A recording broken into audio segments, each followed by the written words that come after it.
లోకేష్ గారు చంద్రబాబు గారు serious effort పెడితే మాత్రం ఒక అద్భుతం సాధ్యం అవుతుంది. ఇప్పుడు హైటెక్ సిటీలో అప్పట్లో తాను ప్రారంభించాక అనేక సంస్థలు రావడం, అదిగో హైటెక్ సిటీ నాదేనని చెప్పడం ఎట్లయితే ఉంటుందో అట్లాగే ఆంధ్రాలో వచ్చేటి కియా పరిశ్రమ మా వాళ్ళనే అనడం, దాని ద్వారా పరిశ్రమల ప్రగతి అనేది ఎట్లయితే చెప్పుకొచ్చారో అట్లాగే ఒక అద్భుతం హైదరాబాద్ ఎదుగుదలలో కీలకం ఏంటి, చంద్రబాబు గారు నాటి తీసుకొచ్చినటువంటి మైక్రోసాఫ్ట్.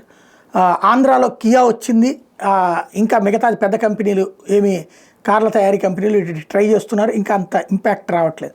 బట్ సాఫ్ట్వేర్ వైపు నుంచి రావడానికి ఒక చక్కటి అవకాశం.